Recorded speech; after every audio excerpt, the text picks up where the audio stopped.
Have you ever seen something you couldn't explain? Something that made you question everything you thought you knew about the world? I used to laugh at ghost stories until I became one.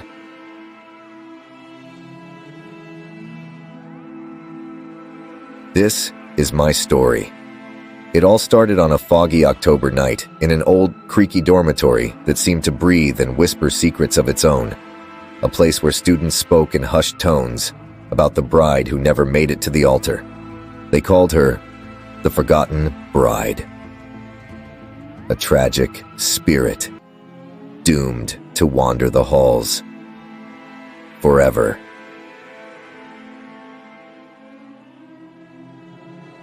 I didn't believe in any of it. Ghosts were just tales to scare freshmen, or so I thought. That night, I was alone, my books spread out around me.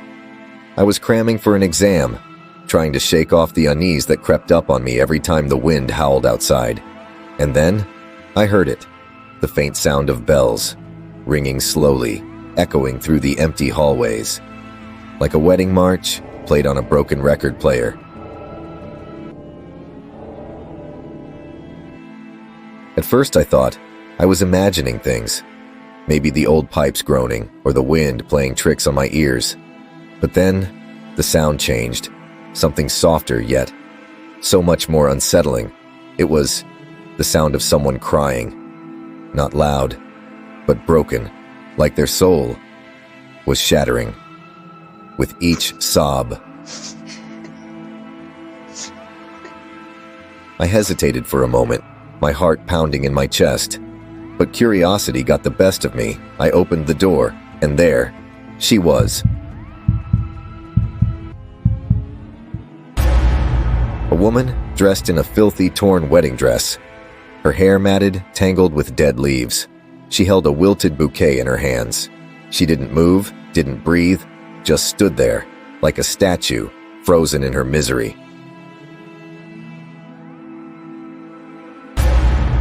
When she turned to me, oh God, her face. It wasn't right. It was like looking into a void.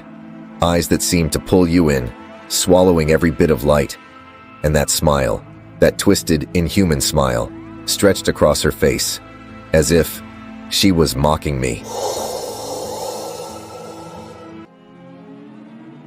I ran. I didn't think, didn't look back.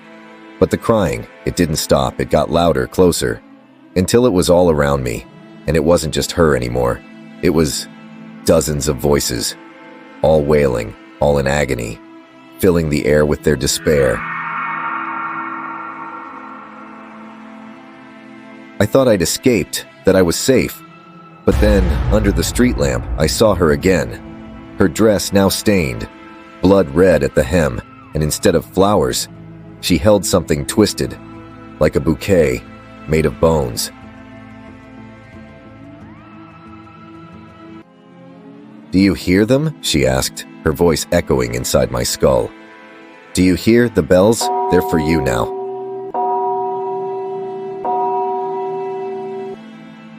After that night, I tried to move on, to forget. I told myself it was a hallucination, a trick of my exhausted mind. But then, a week later, something happened that I can never erase from my memory.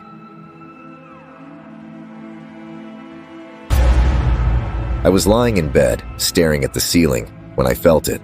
A cold touch, like icy fingers, brushing against my arm. I sat up in a panic, looking around the dark room. Nothing.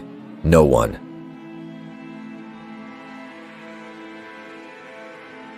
But then, in the darkness, I felt it again, a whisper, faint but clear, right next to my ear.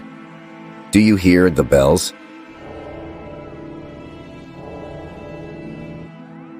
I looked to my window, and there she was, the forgotten bride, staring at me from outside. Her eyes now filled with a burning rage, her mouth twisted in a silent scream that I could feel inside my head.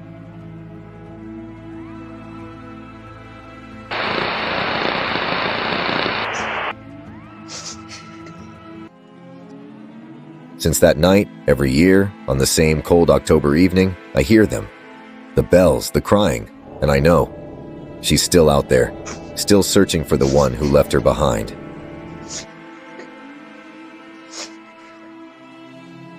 And I know that one day, when I least expect it, she'll come for me again, only this time. She won't just be a ghost in the hallway or a shadow outside my window.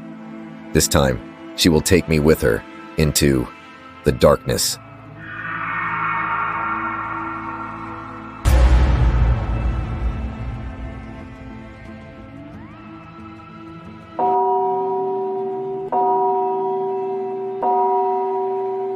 Sweet dreams if you can.